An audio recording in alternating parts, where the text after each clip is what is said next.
Hi, welcome to everyone.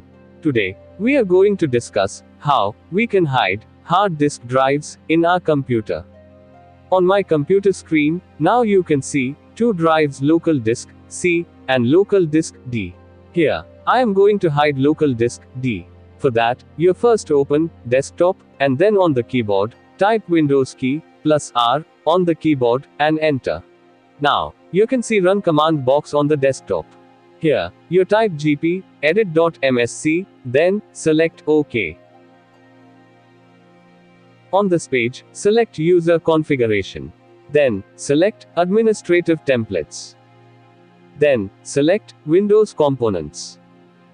Then, select File Explorer. Then, select hide these specified drives in my computer. Select Enabled button for hide drive.